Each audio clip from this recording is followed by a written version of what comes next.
तो आज का आपका टॉपिक है pharmacology of drug acting on central nervous system, जहां पर हमें सबसे पहले देखना है न्यूरो ह्यूमरल ट्रांसमिशन।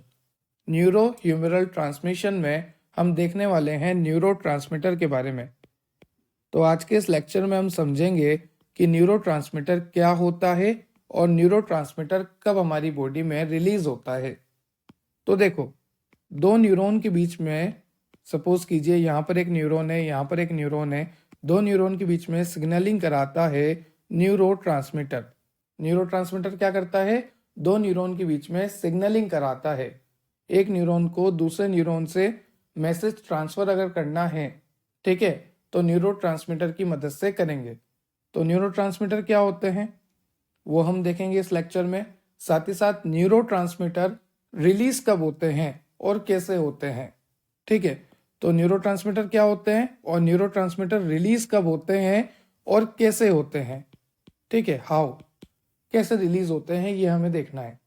तो देखो, यहाँ पर आपको न्यूरोट्रांसमीटर के एग्जाम्पल दे रखे हैं, जैसे GABA, glutamate, glycine, serotonin and dopamine. तो आज के इस लेक्चर में हमें देखना है कि गाबा बनता कैसे है, इसकी सिंथेसिस, इसका कैटाबोलिज्म कि गाबा हमारी बॉडी में टूटता कैसे है, और इसका फंक्शन कि गाबा का फंक्शन क्या है हमारी बॉडी में, और साथ ही साथ गाबा हमारी बॉडी में कब रिलीज होता है। तो ये सारा काम हमें देखना है हर न्यूरोट्रांसमीटर का। जैसे हम देखेंगे गाबा का, फिर हम देखेंगे ग्लूटामेट का, फिर हम देखेंगे ग्लाइसिन का, फिर सेरोटोनिन और डोपामिन। तो इन सब न्यूरोट्रांसमीटर का, ये सारे क्या है? न्यूरोट्रांसमीटर, जो कि दो न्यूरॉन के बीच की सिग्नलिंग कराते हैं। तो हर न्यूरोट्रांसमीटर का हमें देखना है सिंथेसिस, देन उसका कैटाबोलिज्म कि वो टूटेगा कैसे, फिर उसका फंक्शन और वो रिलीज कैसे होता है। तो ये सारी प्रॉपर्टीज हमें देखनी है हर न्यूरोट्रांसमीटर की। तो चलिए लेक्चर स्टार्ट करते हैं। लेक्चर काफी ज्यादा इंटरेस्टिंग होने वाला है। जितना मैं आपको बताऊंगा उतना आपके लिए मोर देन सफिशिएंट रहेगा। तो लेक्चर को ध्यान से सुनना, समझना और यही याद कर लेना। अगर आपको और लेक्चर की रिक्वायरमेंट है तो आप चेक कर सकते हैं हमारी प्लेलिस्ट, जहां पर आपको यूनिट वाइज सारे लेक्चर अवेलेबल हैं, फर्स्ट सेमेस्टर से लेके फिफ्थ सेमेस्टर तक के। और जो भी आगे के लेक्चर है हम वो मेंशन करेंगे बहुत जल्द। अगर आपको नोट्स की रिक्वायरमेंट है तो आप टेलीग्राम ज्वाइन कर सकते हैं। टेलीग्राम की लिंक आपको डिस्क्रिप्शन में मिलेगी, और टेलीग्राम के पिन मैसेज में आपको सारे नोट्स यूनिट वाइज मेंशन किए हैं मैंने, तो एक सिंगल क्लिक में आप डाउनलोड कर सकते हैं। और जिससे फिर भी प्रॉब्लम आती है आप चेक कीजिए video how to download notes. चलिए शुरू करते हैं आज का टॉपिक। तो चलिए बिल्कुल बेसिक से स्टार्ट करते हैं न्यूरोट्रांसमीटर को। जैसा कि आप सभी जानते हैं न्यूरोट्रांसमीटर क्या होता है। यहाँ पर मैंने एक न्यूरॉन बनाया, यहाँ पर मैंने दूसरा न्यूरॉन बनाया, ठीक है। कोई भी सिग्नल आ रहा है तो एक न्यूरॉन दूसरे न्यूरॉन तक सिग्नल को कैसे ट्रांसफर करेगा? वो ट्रांसफर करेगा with the help of neurotransmitter. ये क्या है? These are neurotransmitter. तो with the help of neurotransmitter एक न्यूरॉन दूसरे न्यूरॉन को सिग्नल सेंड करता है। ये बात आपको क्लियर हो गई। अब न्यूरोट्रांसमीटर इन दोनों के बीच में आया कैसे वो देखना, ध्यान से अच्छे से देखना और समझना। देखो, जैसे मान लीजिए यहाँ पर मैं एक न्यूरॉन बना देता हूँ आपके लिए, ठीक है। यहाँ पर मैं आपके लिए एक न्यूरॉन बना देता हूँ और ये उसकी मैंने बना दी एक्सोन, ठीक है। न्यूरॉन की स्ट्रक्चर आप सभी ने देखी है, ये डेंड्राइट्स होते हैं। एकदम बेसिक से स्टार्ट कर रहा हूं मैं, और यहाँ पर आपको इस तरह से स्ट्रक्चर होती है और यहाँ पर वेसाइकल होती है। This is vesicle. ये जो गोल गोल मैंने लास्ट में बनाया इसे हम वेसाइकल कहते हैं। और यहाँ पर न्यूरोट्रांसमीटर फिलअप होते हैं, इस जगह पर न्यूरोट्रांसमीटर भरे हुए होते हैं,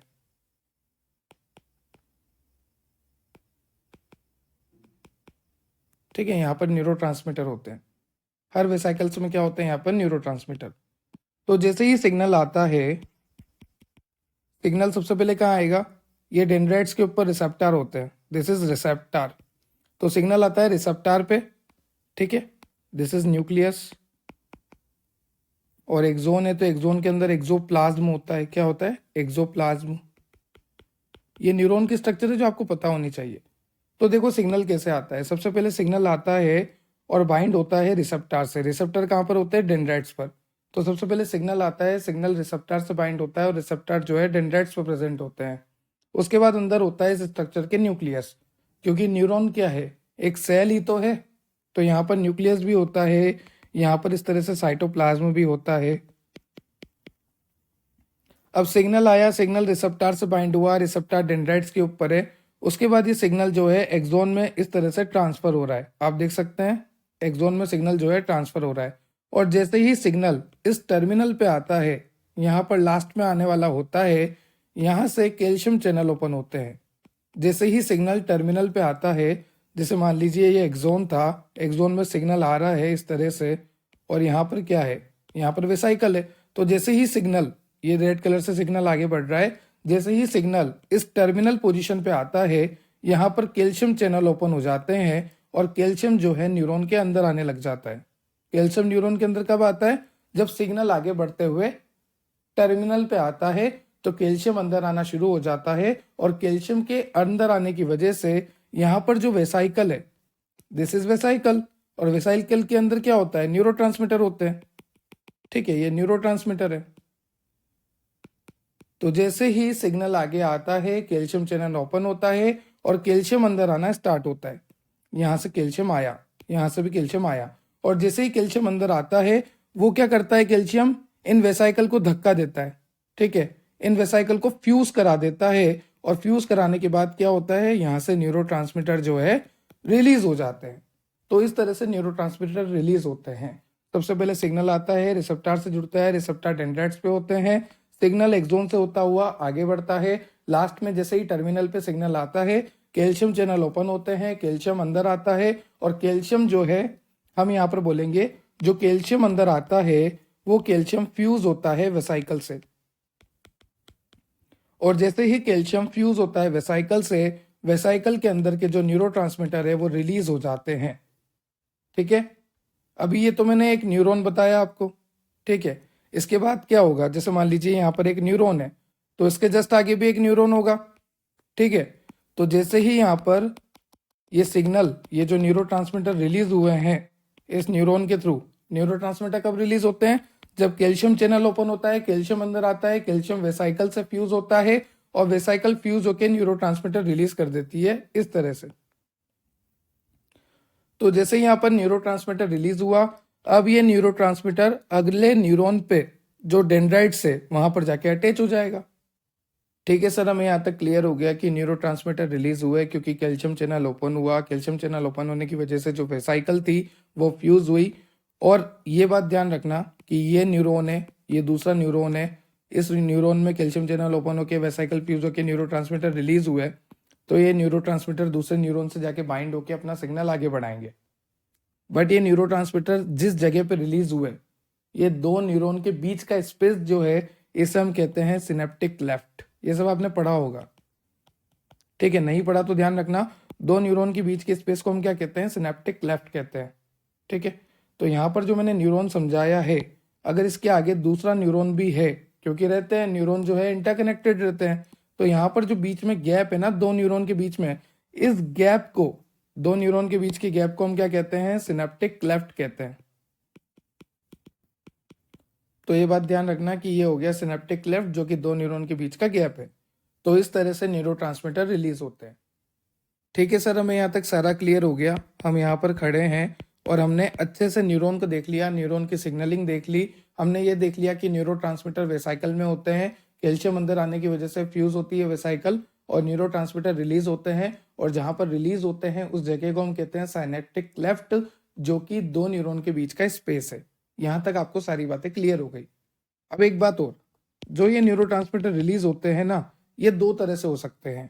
या तो ये एक्साइटेटरी हो सकते हैं, एक्साइटेटरी का मतलब होता है जो सिग्नल को आगे बढ़ाए, या फिर ये इनहिबिटरी हो सकते हैं। इनहिबिटरी का मतलब नाम से पता लग रहा, रोकने वाला होगा, कुछ इनहिबिट करने वाला होगा। तो एक तो होता है एक्साइटेटरी, जो उछल उछल के, एक्साइट होके सिग्नल को आगे बढ़ाए। एक होता है इनहिबिटरी, जो इनहिबिट करे सिग्नलिंग को ना होने दे। तो दो तरह के न्यूरोट्रांसमीटर होते हैं, एक होता है एक्साइटेटरी, एक होता है इनहिबिटरी। ये बात क्लियर हो गई। अब देखो, सबसे पहले हम स्टार्ट करते हैं न्यूरोट्रांसमीटर क्या होता है। तो आपको पता लग गया कि न्यूरोट्रांसमीटर एक केमिकल है जो कि सिग्नल को ट्रांसफर करता है। न्यूरोट्रांसमीटर दो न्यूरॉन के बीच में रिलीज होता है, उस जगह को हम साइनेप्टिक लेफ्ट कहते हैं। अब देखो कई सारे न्यूरोट्रांसमीटर आपको पढ़ने हैं, जैसे GABA, glutamate, glycine, serotonin and dopamine. उससे पहले मैंने आपको यहाँ पर सारी डेफिनेशन बता रखी है। ये आपको दे रखा है एक पहले वाला न्यूरॉन और ये अगला न्यूरॉन। तो ये अगला है इसलिए यहाँ पे वर्ड यूज किया है पोस्ट, और ये पहले वाला है इसलिए प्री यूज किया है। और इसके बीच में आपको दिख रहा है ये न्यूरोट्रांसमीटर, और इस एरिया को मैंने बोला है साइनेप्टिक लेफ्ट। ठीक है। और यहाँ पर मैंने बता भी रखा है कि जो न्यूरोट्रांसमीटर होते हैं वो दो तरह से होते हैं। या तो वो स्टिमुलेट करते हैं, मतलब एक्साइटेटरी होते हैं। कैसे होते हैं? एक्साइटेटरी, स्टिमुलेट करने का मतलब आगे बढ़ाने वाले एक्साइटेटरी, या फिर वो इनहिबिट करने वाले इनहिबिटरी न्यूरोट्रांसमीटर होते हैं। ठीक है। उसके बाद यहाँ पर आपको न्यूरोमॉड्यूलेटर मैंने बता रखा है, जो कि 2 नंबर की डेफिनेशन है। अगर कभी आपसे कोई पूछ ले कि न्यूरोमॉड्यूलेटर क्या होते हैं, तो ध्यान से सुन लो कि न्यूरोमॉड्यूलेटर एक्टिंग टुगेदर विथ न्यूरोट्रांसमीटर। न्यूरोमॉड्यूलेटर क्या होते हैं? जो कि न्यूरोट्रांसमीटर के साथ काम करते हैं। अब चाहे न्यूरोट्रांसमीटर एक्साइटेटरी वाला हो या इनहिबिटरी वाला, न्यूरोमॉड्यूलेटर वो होते हैं जो न्यूरोट्रांसमीटर के साथ काम करते हैं। ठीक है। और न्यूरोमॉड्यूलेटर जो होते हैं वो स्लोअर जीपीसीआर पे काम करते हैं। जो आपका स्लोअर जीपीसीआर होता है, जी प्रोटीन कपल रिसेप्टर, अगर आपने पढ़ा होगा यूनिट नंबर 2 में, तो जी प्रोटीन कपल रिसेप्टर के साथ काम करते हैं जो स्लोअर वाले होते हैं। ठीक है। और ये जो न्यूरोमॉड्यूलेशन की प्रोसेस है, ये न्यूरोमॉड्यूलेटर के थ्रू होती है। नाम से पता लग रहा, न्यूरोमॉड्यूलेटर कौन सी प्रोसेस करेगा? न्यूरोमॉड्यूलेशन। और न्यूरोमॉड्यूलेटर क्या होते हैं? जो न्यूरोट्रांसमीटर के साथ रिलीज होते हैं, उसी के साथ काम करते हैं। अब चाहे न्यूरोट्रांसमीटर एक्साइटेटरी हो या इनहिबिटरी, उससे फर्क नहीं पड़ता। अगर एक्साइटेटरी होते हैं तो रिएक्शन को आगे बढ़ाते हैं, इनहिबिटरी होते हैं तो रिएक्शन को रोक देते हैं, बट काम उन्हीं के साथ करते हैं, वो होते हैं न्यूरोमॉड्यूलेटर। ठीक है। एग्जाम्पल अगर मैं दूं तो हिस्टामिन हो गया, नॉन एफिनेफ्रिन हो गया, तो वो होता है न्यूरोमॉड्यूलेटर जो कि काम करे न्यूरोट्रांसमीटर के साथ। और एग्जाम्पल की अगर बात करें तो हिस्टामिन हो गया, नॉर एफिनेफ्रिन हो गया। ठीक है। तो ये 2 नंबर की डेफिनेशन आपको पूछी जा सकती थी, इसलिए मैंने आपको डिटेल में बता दिया। अब हम 1 बाय 1 सारे न्यूरोट्रांसमीटर पढ़ेंगे। सबसे पहले स्टार्ट करेंगे गाबा से। अब आपको सब कुछ पता है कि न्यूरोट्रांसमीटर क्या होते हैं, कैसे रिलीज होते हैं, कहाँ पर रिलीज होते हैं और वेसाइकल में रहते हैं, ये सब आपको पता है। तो ये न्यूरोट्रांसमीटर है गाबा। अब गाबा जो होता है ना, वो सबसे मेन इनहिबिटरी होता है। गाबा का क्या काम होता है? गाबा इज ए इनहिबिटरी न्यूरोट्रांसमीटर। अब इनहिबिटरी है तो सारे सिग्नल्स को बंद कर देगा। ठीक है। अभी मैं आपको समझाता हूं, देखो एक एक्स्ट्रा पेज लेके मैं आपको समझाता हूं। आप यहां पर खड़े हैं, ठीक है। आपके सामने 2 तरह के न्यूरोट्रांसमीटर है, एक है एक्साइटेटरी और एक है इनहिबिटरी। ठीक है। अगर एक्साइटेटरी न्यूरोट्रांसमीटर रिलीज होता है, जैसे मान लीजिए रेड कलर से मैंने रिलीज कर दिया, और एक तरफ है इनहिबिटरी, ये ग्रीन कलर से मैंने इनहिबिटरी न्यूरोट्रांसमीटर रिलीज कर दिया। अगर इनहिबिटरी न्यूरोट्रांसमीटर रिलीज हुआ है तो हमारा सीएनएस जो है डिप्रेस होगा। सीएनएस के पास कोई भी सिग्नल नहीं जाएगा। क्यों? क्योंकि इनहिबिटरी न्यूरोट्रांसमीटर रिलीज हुआ। अगर इनहिबिटरी न्यूरोट्रांसमीटर रिलीज होता है तो हमारे सेंट्रल नर्वस सिस्टम के पास कोई भी सिग्नल नहीं जाता है और हमारा सेंट्रल नर्वस सिस्टम जो है डिप्रेस हो जाता है। बट अगर एक्साइटेटरी न्यूरोट्रांसमीटर रिलीज होता है तो एक्साइटेटरी न्यूरोट्रांसमीटर रिलीज होने की वजह से हमारा सारा सिग्नल सेंट्रल नर्वस सिस्टम के पास जाता है। अब देखो, आपने एक कंडीशन सुनी होगी, इंसोम्निया। इंसोम्निया क्या होता है कि उस टाइम जो है पेशेंट को नींद नहीं आती, 15-20 दिन हो जाते हैं, 20-20 दिन तक पेशेंट जगता है इंसोम्निया का। तो मतलब क्या है? उसका सीएनएस बहुत ज्यादा एक्टिव है, सेंट्रल नर्वस सिस्टम उसका बहुत ज्यादा एक्टिव है, उसे नींद ही नहीं आ रही, वो हाइपर एक्टिव की कंडीशन में है। और अगर कोई बंदा 15-20 दिन तक नहीं सोएगा तो उसकी तबीयत खराब होगी सी। तो हमें क्या करना पड़ता है? इस सीएनएस जो हाइपर एक्टिव है ना, इसको डिप्रेस करना पड़ता है। और डिप्रेस कैसे करेंगे? हमें पता है कि अगर हम इनहिबिटरी न्यूरोट्रांसमीटर बढ़ा दे ब्रेन में, तो इनहिबिटरी न्यूरोट्रांसमीटर बढ़ने की वजह से क्या होगा? सीएनएस डिप्रेस हो जाएगा, क्योंकि सीएनएस तक सिग्नलिंग ही नहीं जाएगी। तो इस कंडीशन में, इंसोम्निया की कंडीशन में, हम क्या करते हैं?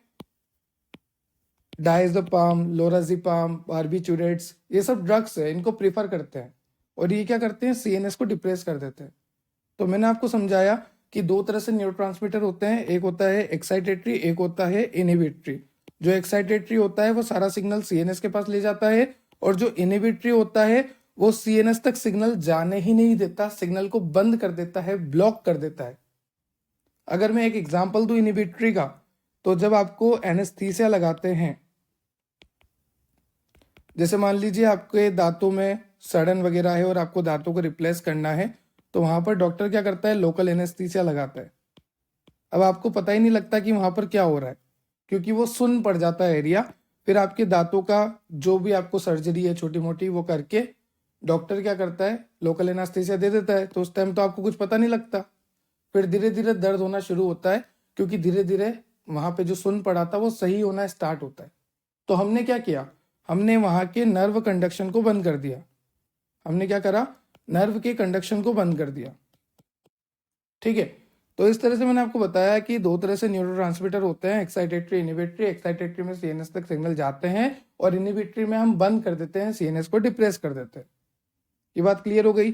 और मैंने आपको बोला कि गाबा क्या है, गाबा एक इनहिबिटरी न्यूरोट्रांसमीटर है। तो चलो गाबा के बारे में देखते हैं। सबसे पहली अगर मैं बात करूं तो गाबा की फुल फॉर्म होती है गामा अमाइनो ब्यूटायरिक एसिड। तो जो गाबा होता है उसकी फुल फॉर्म मैंने आपको बताई, गामा अमाइनो ब्यूटायरिक एसिड। यह एक इनहिबिटरी न्यूरोट्रांसमीटर है जो कि सेंट्रल नर्वस सिस्टम में मिलता है। गाबा जो है आपके पेरीफेरी रीजन पे भी मिलता है, पर थोड़ा बहुत। तो हमने देखा गाबा का फुल फॉर्म होता है गामा अमाइनो ब्यूटायरिक एसिड। यह एक इनहिबिटरी न्यूरोट्रांसमीटर है जो कि हमारे सेंट्रल नर्वस सिस्टम पे मिलता है। साथ ही साथ गाबा जो है पेरीफेरी रीजन पे भी मिलता है हमारे ब्रेन के, पर बहुत कम अमाउंट में। अब सबसे पहले हम देखेंगे कि गाबा बनता कैसे है। तो गाबा को बनने के लिए जरूरत है ग्लूटामीन की। ग्लूटामीन जो होता है इन द प्रेजेंस ऑफ ग्लूटामिनेस वो कन्वर्ट होता है ग्लूटामेट में। सबसे पहले क्या होता है, ग्लूटामीन। और ग्लूटामीन, ये जो ग्लूटामीन आपको दिख रहा है, ये glutamine in the presence of glutaminase, ase लग गया तो ये क्या हो गया, एंजाइम। तो glutamine in the presence of glutaminase convert हो जाता है ग्लूटामेट में। और ग्लूटामेट जो होता है वो गाबा में कन्वर्ट होता है। और ग्लूटामेट को गाबा में कौन कन्वर्ट करता है, ग्लूटामेट डी कार्बोक्सिलेस। तो ध्यान रखना, सबसे पहले ग्लूटामिन, ग्लूटामिन में एंजाइम डाला ग्लूटामिनेस, तो कन्वर्ट हुआ ग्लूटामेट में। तो ग्लूटामिन से ग्लूटामेट कब बनेगा, जब ग्लूटामिनेस डालेंगे। ठीक है, उसके बाद जब ये ग्लूटामेट बना, इस ग्लूटामेट से गाबा बनाना है तो किसकी प्रेजेंस में बनाएंगे, ग्लूटामेट डी कार्बोक्सिलेस। तो ये तो हो गया सिंथेसिस।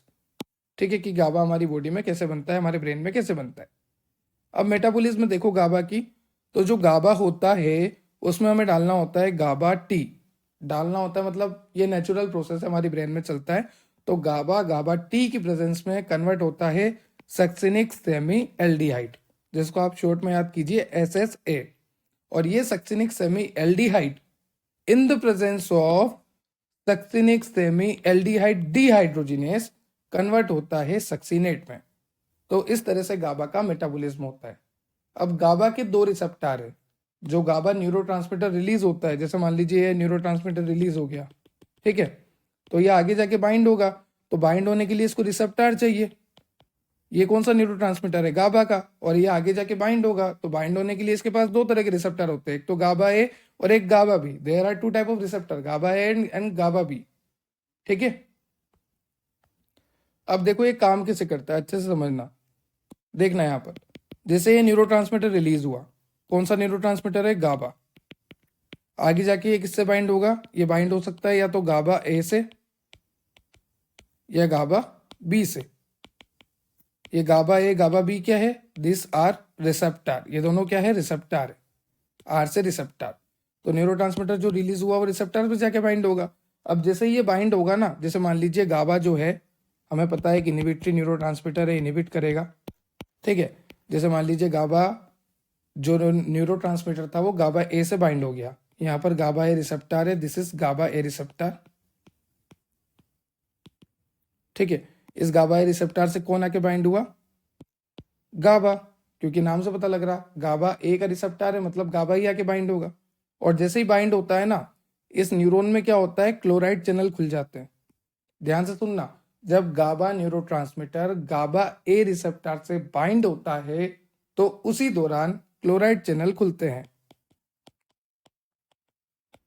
और क्लोराइड चैनल खुलने की वजह से जितना भी क्लोराइड होता है वो सारा अंदर आ जाता है। ठीक है, बाहर से अंदर की तरफ आ जाता है। अब अंदर नेगेटिव ही नेगेटिव चार्ज रहता है, क्योंकि यहाँ पर क्या होता है, क्लोराइड आ गया, बहुत ज्यादा आ गया, बहुत ही ज्यादा आ गया, तो पूरे न्यूरॉन की मेम्ब्रेन में, पूरे एक्सोन की मेम्ब्रेन में अंदर नेगेटिव नेगेटिव चार्ज हो जाता है, और इस कंडीशन को हम कहते हैं हाइपर पोलराइजेशन। और अगर ऐसी कंडीशन आ जाती है तो हमारी सिग्नलिंग जो है बंद हो जाती है, और सीएनएस जो है उसको सिग्नलिंग नहीं जाती। तो हुआ क्या, ध्यान से सुनना। जैसे ही गाबा रिलीज हुआ, आपको पता है गाबा कैसे रिलीज हुआ, सबसे पहले सिग्नल आया, ये कहानी आपको बतानी है कि सिग्नल आया, ये देखो सिग्नल आया, रिसेप्टर से जुड़ा, डेंड्राइट से, कैल्शियम अंदर आया, वेसाइकल फ्यूज हुई और गाबा रिलीज हुआ, क्योंकि गाबा एक न्यूरोट्रांसमीटर है। अब जैसे ही गाबा रिलीज हुआ, यहाँ पर आप देखिए, जैसे ही गाबा रिलीज हुआ उसके बाद या तो वो गाबा ए रिसेप्टर से जुड़ेगा या गाबा बी, तो हमने यहाँ पर गाबा ए रिसेप्टर बना दिया और इससे क्या जुड़ा दिया, गाबा जुड़ा दिया। तो जैसे ही गाबा जो है गाबा ए रिसेप्टर से जुड़ेगा, उस दौरान क्या होगा कि क्लोराइड चैनल ओपन होंगे, और जैसे ही क्लोराइड चैनल ओपन होंगे तो बाहर से मतलब ईसीएफ से, एक्स्ट्रा सेलुलर फ्लूइड, बाहर से इंट्रा सेलुलर फ्लूइड अंदर की तरफ, ईसीएफ से आईसीएफ की तरफ क्लोराइड आएंगे, और क्लोराइड जैसे ही आएंगे अंदर नेगेटिव चार्ज आएगा, और बहुत ज्यादा देर तक ये गेट ओपन रहेंगे, इसकी वजह से बहुत ज्यादा नेगेटिव चार्ज अंदर आ जाएगा। उस कंडीशन को हम बोलेंगे हाइपरपोलराइजेशन। और अगर बहुत ज्यादा नेगेटिव चार्ज अंदर आता है तो सिग्नलिंग रुक जाती है, और सिग्नलिंग रुक जाने से सीएनएस भी डिप्रेस हो जाता है। तो ये एक इनहिबिटरी है, इस तरह से हमने प्रूव कर दिया। ठीक है, तो हमने देखा गाबा के सिंथेसिस, गाबा के मेटाबॉलिज्म, फिर हमने देखा गाबा का रिलीजमेंट और गाबा काम कैसे करता है। देखो, गाबा ए रिसेप्टर जो है एक आइनोट्रोपिक रिसेप्टर है, क्लोराइड चैनल से लिंक है, क्लोराइड चैनल ओपन हो जाता है और इसकी वजह से हाइपर पोलराइजेशन हो जाता है, अंदर नेगेटिव ही नेगेटिव चार्ज हो जाता है, और जो न्यूरॉन की एक्साइटेबिलिटी वो बिल्कुल खत्म, या फिर आप बोल लो जो मेम्ब्रेन की एक्साइटेबिलिटी वो बिल्कुल खत्म, क्योंकि गाबा एक इनहिबिटरी है, इनहिबिटरी है तो एक्साइटेशन का तो कोई मतलब ही नहीं है, तो एक्साइटेशन तो बिल्कुल खत्म। तो यहाँ पे आप देखो एक्साइटेशन बिल्कुल खत्म। ठीक है, अब यहाँ पर आपको बहुत सारी डिटेल दे रखी है, जैसे गाबा ए रिसेप्टर की भी 5 सब यूनिट मैंने बता रखी है, तो नाम याद रख लो। 2 अल्फा 1 होती है, 2 बीटा 2 होती है और 1 गामा 2 होती है। तो 2 4 और 1 5 सब यूनिट होती है गाबा ए रिसेप्टर की। अब आप सभी को पता है जो गाबा है वो इनहिबिटरी है तो सीएनएस को स्लो डाउन करेगा, सीएनएस को डिप्रेस करेगा। ठीक है, मतलब अगर सीएनएस डिप्रेस तो ब्रेन की एक्टिविटी डिप्रेस। अब गाबा बी का भी सेम काम है, सेम हाइपर पोलराइजेशन हो रहा है। ठीक है, तो इस तरह से आपको गाबा को कवर करना है।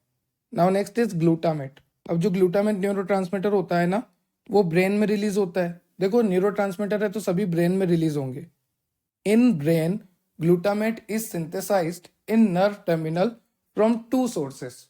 जो हमारी नर्व होती है उसके टर्मिनल एंड पर ग्लूटामेट बनता है, वो भी 2 कारणों से। देखो यहाँ पर आपको सबसे पहला रीजन दे रखा है, glutamate is recycle and made by glial cell. कौन से सेल से बनता है, ग्लियल सेल से बनता है। और सेकंड, ग्लूकोज से क्रेब साइकिल जो चलती है तो फाइनली वहां पर भी ग्लूटामेट का सिंथेसिस होता है।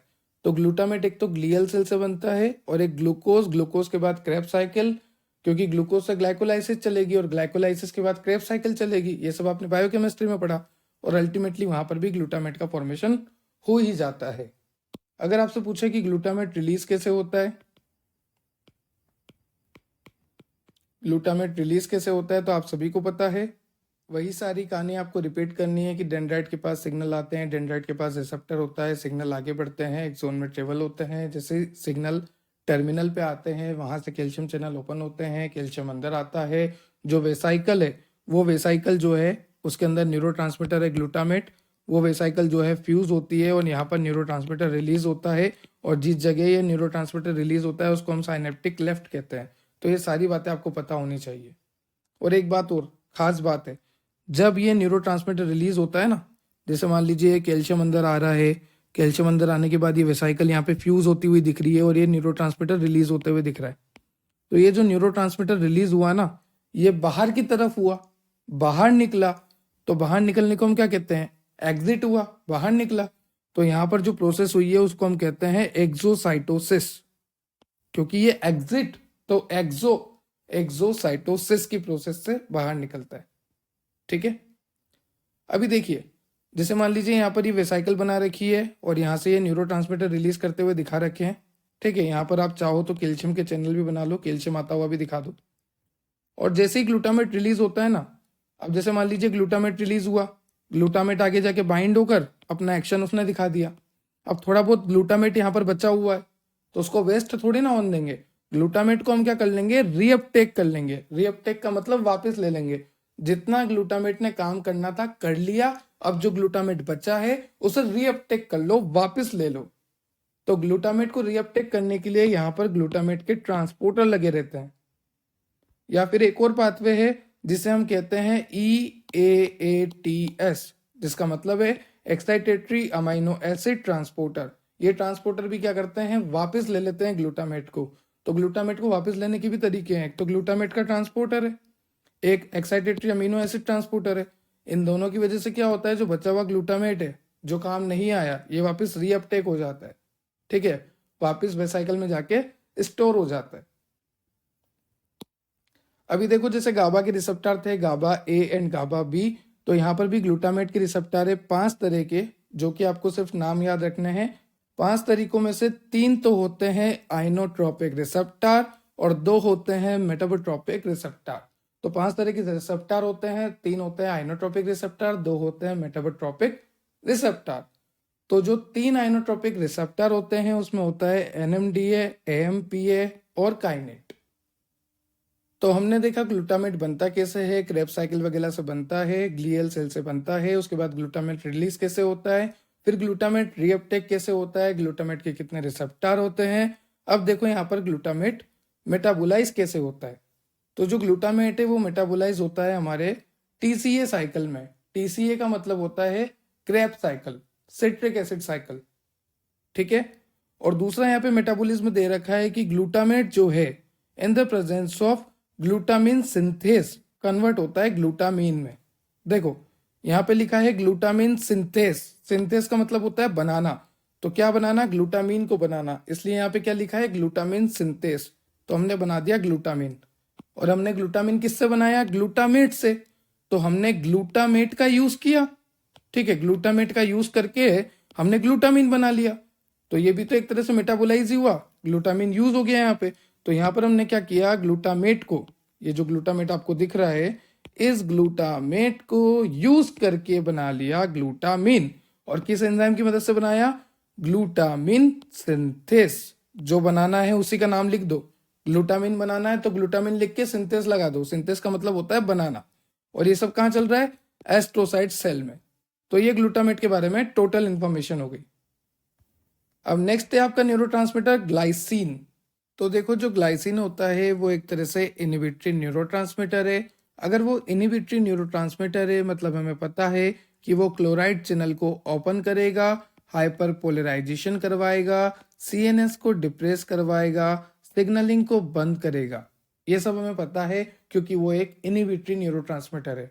और वो रिलीज कैसे होगा, सबसे पहले सिग्नल आएगा, डेंड्राइट से रिसेप्टर से जुड़ेगा, सिग्नल आगे एक जोन में बढ़ेगा। जैसे ही सिग्नल टर्मिनल पे आएगा, कैल्शियम चैनल ओपन होगा, सिनेप्टिक वेसाइकल से फ्यूज होगा और सिनेप्टिक वेसाइकल एक्सोसाइटोसिस की प्रोसेस से न्यूरोट्रांसमीटर ग्लाइसिन को रिलीज करेगी और ये ग्लाइसिन रिलीज होगा साइनेप्टिक लेफ्ट में। अब आगे की कहानी आपको पता है कि अगर ये इनहिबिटरी न्यूरोट्रांसमीटर है तो क्लोराइड चैनल को ओपन कराकर, हाइपरपोलराइजेशन कराकर CNS को डिप्रेस कर देगा और ये सारा इसका काम हो गया। ठीक है, अब जैसा कि यहाँ पर लिखा हुआ है कि जो ग्लाइसिन होता है वो आपको कहाँ पर मिलता है, जो ग्लाइसिन होता है वो आपको मेडुला में मिलता है, स्पाइनल कॉर्ड में मिलता है, साथ ही साथ रेटिना में कहीं ज्यादा देखने को मिलता है। ग्लाइसिन जो कि एक न्यूरोट्रांसमीटर है, जो कि एक इनहिबिटरी न्यूरोट्रांसमीटर है। ठीक है, ये देखो, it is structurally and functionally similar to GABA A receptor. जैसा कि मैंने आपको कहा, ये स्ट्रक्चरली और फंक्शनली सेम है गाबा ए रिसेप्टर की तरह। मतलब यही वही क्लोराइड चैनल को ओपन करेगा, क्लोराइड को अंदर लेगा, ECF से ICF में हाइपर पोलराइजेशन कराएगा, CNS को डिप्रेस कराएगा। देखो, क्लोराइड चैनल ओपन हुआ, लंबे टाइम तक ओपन हुआ, सारा नेगेटिव चार्ज अंदर आया, हाइपरपोलराइजेशन हुआ, जिसकी वजह से न्यूरॉन की एक्साइटेबिलिटी खत्म हो गई। एक्साइटेबिलिटी रहेगी कहाँ से? ये तो एक इनहिबिटरी न्यूरोट्रांसमीटर है और सीएनएस को ये क्या करेगा? डिप्रेस करेगा। और हमारे अगर सेंट्रल नर्वस सिस्टम को ये डिप्रेस करेगा, डिप्रेस का मतलब शांत करेगा, और शांत करने का मतलब होता है एक कामिंग इफेक्ट देगा, एक शांत वाला इफेक्ट देगा, ठीक है, शांति वाला। अब यहाँ पर आपको ग्लाइसिन के फंक्शन दे रखे हैं। ग्लाइसिन एक तरह से एंटीऑक्सीडेंट होता है, एंटी इन्फ्लामेटरी होता है, हमारे शीजोफ्रेनिया के और ब्रेन स्ट्रोक की कंडीशन को ये सही करता है। देखो यहाँ पर एक वर्ड दे रखा है शीजोफ्रेनिया। शीजोफ्रेनिया में क्या होता है? हमारा सीएनएस जो है वो बहुत ज्यादा एक्टिव हो जाता है। इसको हम बोलेंगे सीएनएस जो है हाइपर एक्टिव हो जाता है। और अगर हमारा central nervous system hyper active हो जाता है तो हम ग्लाइसिन देते हैं, और ये ग्लाइसिन क्या करता है पता है? ये ग्लाइसिन इनहिबिट करता है सिग्नल को। और अगर सिग्नल इनहिबिट होगा, हमें पता है ग्लाइसिन क्या करेगा? क्लोराइड चैनल को ओपन करेगा, हाइपरपोलराइजेशन कराएगा। तो यहाँ पर क्या करेगा? ग्लाइसिन जो है इनहिबिट करेगा, सीएनएस को एक्टिव नहीं करेगा, बहुत कम करेगा, सीएनएस की एक्टिविटी बंद कर देगा और एक कामिंग इफेक्ट देगा, एक शांति वाला इफेक्ट देगा, ठीक है। तो शीजोफ्रेनिया अगर आपसे कोई पूछे तो शीजोफ्रेनिया एक ऐसी कंडीशन है जहां पर हमारा सेंट्रल नर्वस सिस्टम बहुत ज्यादा एक्टिव हो जाता है। तो उसे डीएक्टिवेट करने के लिए, उसे काम का मतलब शांत करने के लिए, उसे डिप्रेस करने के लिए ग्लाइसिन देना पड़ता है, जो कि एक इनहिबिटरी न्यूरोट्रांसमीटर है, और सीएनएस को यह डिप्रेस करता है। अब देखो ग्लाइसिन कैसे बनता है, यहाँ पर आपको बता रखा है। ग्लूकोज जो है 3 PGA में कन्वर्ट होता है, ये आपको ग्लाइकोलाइसिस बता रखी है, ठीक है। उसके बाद 3-फॉस्फोहाइड्रोक्सी पायरवेट बनता है। देन ये 3-फॉस्फोहाइड्रोक्सी पायरवेट कन्वर्ट होता है फॉस्फोसैरिन में। ये सैरिन टेट्राहाइड्रोफोलेट के साथ मिलकर आपका ग्लाइसिन बनाता है, जो कि एक इनहिबिटरी न्यूरोट्रांसमीटर है। तो ग्लूकोज से 3 PGA से three phosphohydroxy pyruvate, then phosphoserine, then serine plus tetrahydrofolate, and finally आपका ग्लाइसिन जो है बनता है। इस तरह से ग्लाइसिन बनता है। आई होप आपको मैंने बहुत अच्छे से समझा दिया ग्लाइसिन को। अब ग्लाइसिन का मेटाबॉलिज्म कैसे होता है? ग्लाइसिन जो है कोलिन एसिड बनाने काम आता है, बाइल सॉल्ट्स बनाने के काम आता है।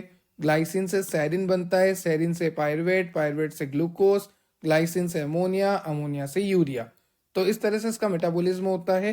ग्लाइसिन से आप कोलिन एसिड, बाइसॉल्ट, सैरिन, एंड सैरिन से पायरवेट, पायरवेट से ग्लूकोज, ग्लाइसिन से ammonia, ammonia further convert into urea.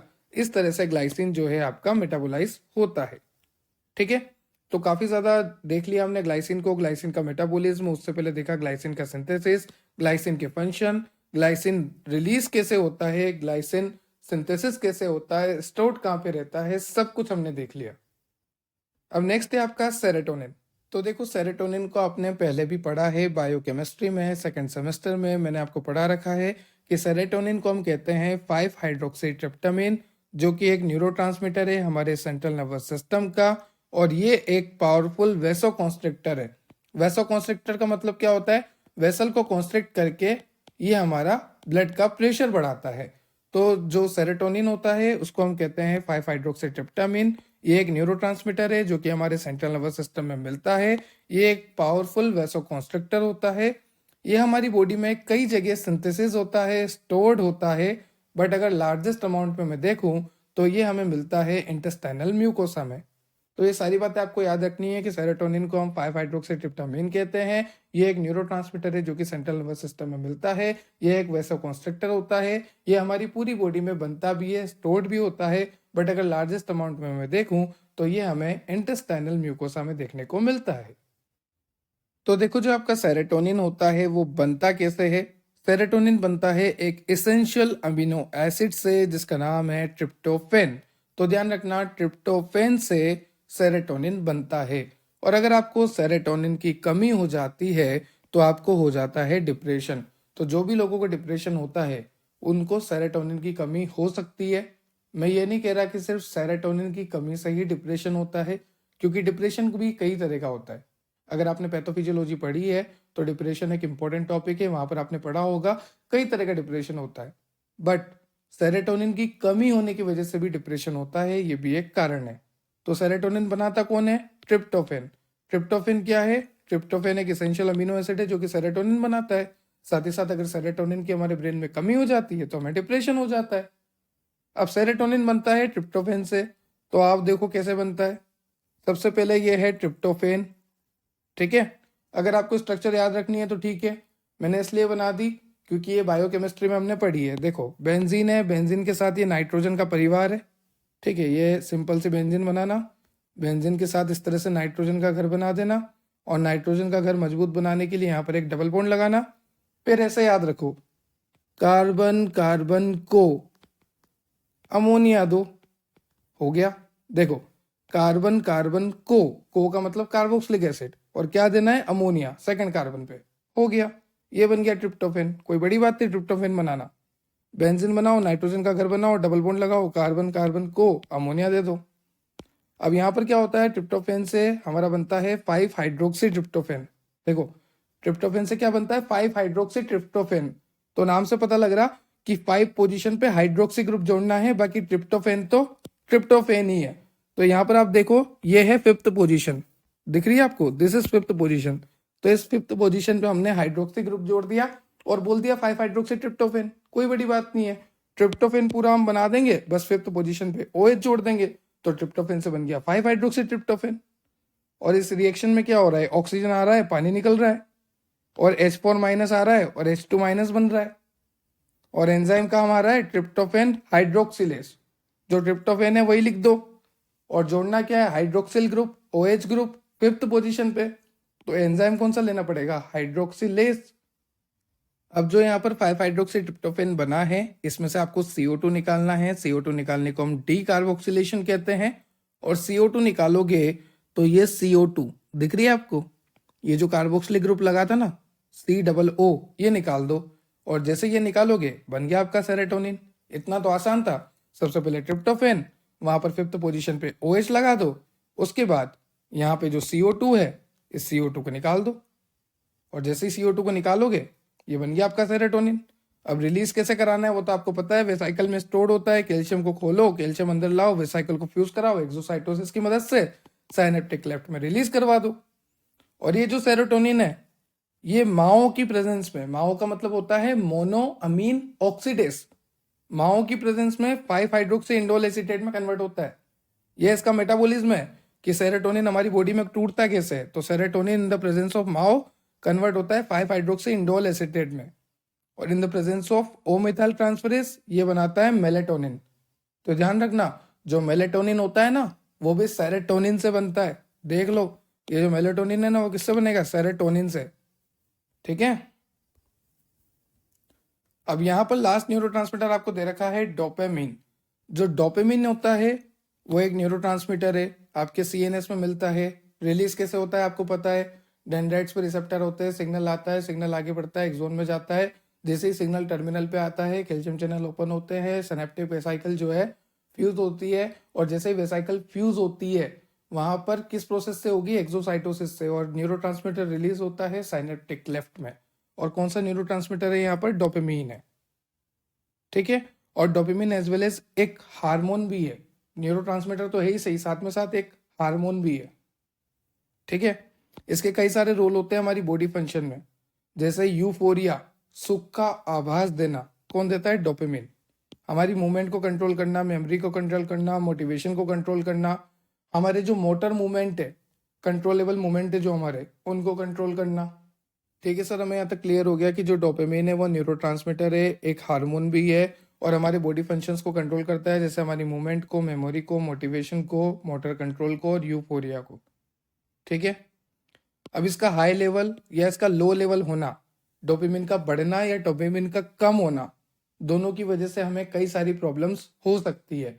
तो डोपामिन एक लेवल में होना चाहिए। अब यहाँ पर आपको दे रखा है डोपामिन सिंथेसिस कैसे हुआ। तो डोपामिन सिंथेसिस होता है टायरोसिन से। देखो सिंपल सा है, देखो यहाँ पर कार्बन कार्बन को अमोनिया दो, वही वाली बात हो गई। बस यहाँ पर नाइट्रोजन का घर नहीं है, बाकी सब कुछ है। सिर्फ यहाँ पर नाइट्रोजन का घर हटा दिया, बाकी सब कुछ वही है। देखो कार्बन कार्बन को अमोनिया दो, और 5 पे OH ग्रुप, यहाँ पर भी 5 पे OH ग्रुप, बस यहाँ पे नाइट्रोजन का घर नहीं है इस तरह से। ठीक है। अब यहाँ पर हमने बना दिया कार्बन कार्बन को अमोनिया दो हाइड्रोक्सिल ग्रुप लगा दिया। यहाँ पर डालो टायरोसिन हाइड्रोक्सिलेज। अगर हाइड्रोक्सिलेज डालेंगे तो OH ग्रुप आएगा, और OH ग्रुप आएगा तो इसी के साथ लगा देते हैं, यहाँ पे जो पहले से लगा हुआ है, तो इसी के साथ हमने यहाँ पर OH ग्रुप लगा दिया। ये बन गया आपका डोपा। और यार सर डोपा बन गया मतलब अब फील आ रहा है कि डोपामीन भी बन जाएगा, क्योंकि डोपा तो आ गया, अमीन ही तो लगाना है, तो बस लगा दो अमीन। कैसे लगाओगे सर? लगा हुआ तो है अमीन। अरे हाँ यार लगा हुआ है, तो फिर क्या करें सर? एक काम करते हैं, CO2 निकाल देते हैं। वहां पर भी CO2 निकाला था, देखो यहाँ पर CO2 निकाला था, तो हमारा प्रोडक्ट बन गया था सेरोटोनिन। क्या पता सर यहाँ पर भी CO2 निकाले तो क्या पता हमारा डोपामिन बन जाए, और बन भी गया सर, देखो बन गया, ये तो चमत्कार हो गया। बस CO2 निकालो और काम करो, CO2 निकालो और काम करो। ये CO2 जैसे ही मैंने यहाँ से हटाई तो यहाँ पे अमोनिया ग्रुप रह गया, तो अमोनिया ग्रुप तो आ गया, तो डोपा और अमाइन ग्रुप तो डोपामीन, हो गया काम। तो बस टायरोसिन से डोपा और डोपा से डोपामीन। तो इस तरह से आपको डोपामिन का सिंथेसिस करना है। अब यहाँ पर डोपामिन का मेटाबॉलिज्म लिखा है कि डोपामिन जो है MAO से टूटता है। MAO का मतलब होता है मोनो अमीन ऑक्सीडेज। इससे टूटकर वो बनाता है डाईहाइड्रोक्सी फिनाइल एसिटिक एसिड। और डोपामिन का मेटाबॉलिज्म करने आता है केटिकोल ओ मिथाइल ट्रांसफरेज। और जैसे ही केटिकोल ओ मिथाइल ट्रांसफरेज डोपामिन का मेटाबॉलिज्म करने आएगा, वो कन्वर्ट हो जाएगा डोपामिन 3-मिथॉक्सी-ट्रिमिन। ठीक है, तो यहाँ तक आपको क्लियर हो गया। अब नीचे आपको डोपामिन के रिसेप्टर दे रखे हैं, जैसे कि गाबा के रिसेप्टर गाबा A और गाबा B था, वैसे ही डोपामिन के यहाँ पे आपको रिसेप्टर दे रखे हैं D1, D2, D3, D4, D5। 5 तरह के डोपामिन के रिसेप्टर होते हैं, D1, D2, D3, D4, D5। जो D1 है पहला वाला, और जो आखिरी है D5, ये एक अलग ग्रुप में आते हैं। D1 और D5 एक ही में आते हैं, ठीक है। और बचे हुए जो D2 है, D3 है, D4 है, ये एक अलग ग्रुप में आते हैं। तो D1 और D5 एक ग्रुप में, और बचे हुए 3 जो है ये अलग ग्रुप में आते हैं। तो ध्यान रखना, डोपामिन के 5 रिसेप्टर होते हैं, D1, 2, 3, 4, 5, और D1 और D5 एक सेम ग्रुप में आते हैं, और बचे हुए 3 जो D2, D3, D4 है, ये दूसरे ग्रुप में आते हैं। तो ये था आपका मेटाबॉलिज्म, जिसमें हमने देखा कि किस तरह से डोपामिन टूटता है, डोपामिन के रिसेप्टर कैसे होते हैं, डोपामिन की सिंथेसिस क्या होती है, डोपामिन के फंक्शन क्या होते हैं, डोपामिन रिलीज कैसे होता है। ठीक है, उससे पहले हमने देखा सेरोटोनिन का, उससे पहले हमने देखा ग्लाइसिन का, उससे पहले हमने देखा ग्लूटामेट का, उससे पहले हमने देखा गाबा का, उससे पहले हमने देखा कि न्यूरोट्रांसमीटर होता क्या है, उससे पहले हमने देखा एक्साइटेटरी इनहिबिटरी, उससे पहले हमने देखा रिलीज कैसे होता है। और ये आपके यूनिट नंबर 4 का हेडिंग जो फर्स्ट वाला है सिलेबस में, तो ये हमने कंप्लीटली कवर कर लिया है न्यूरो ह्यूमरल ट्रांसमिशन, जहां पर हमने देखा GABA, glutamate, glycine, serotonin and dopamine. And ये जो फर्दर टॉपिक है ये भी हम कंप्लीट करेंगे। तो आई होप आपको लेक्चर क्लियर हुआ होगा, मैंने आपको काफ़ी अच्छे से समझा दिया है। अगर आपको नोट्स की रिक्वायरमेंट है तो आप टेलीग्राम ज्वाइन कीजिए और टेलीग्राम के पिन मैसेज चेक कीजिए। और अगर आपको मीम्स देखने में मज़ा आता है तो इंस्टाग्राम पे भी आप ज्वाइन कर सकते हैं। इंस्टाग्राम की लिंक भी डिस्क्रिप्शन में है, टेलीग्राम की लिंक भी डिस्क्रिप्शन में है। और अगर टेलीग्राम की लिंक ओपन नहीं होती तो आप जाइए टेलीग्राम पे, वहां पे सर्च कीजिए depth of biology. Have a nice day, subscribe and share for more, and depth of biology से ज्वाइन हो जाइए ताकि मैं और भी टॉपिक्स आपको इजी वे में समझा सकूं और मेरी वीडियो आपको टॉप पर मिल सके। Thank you.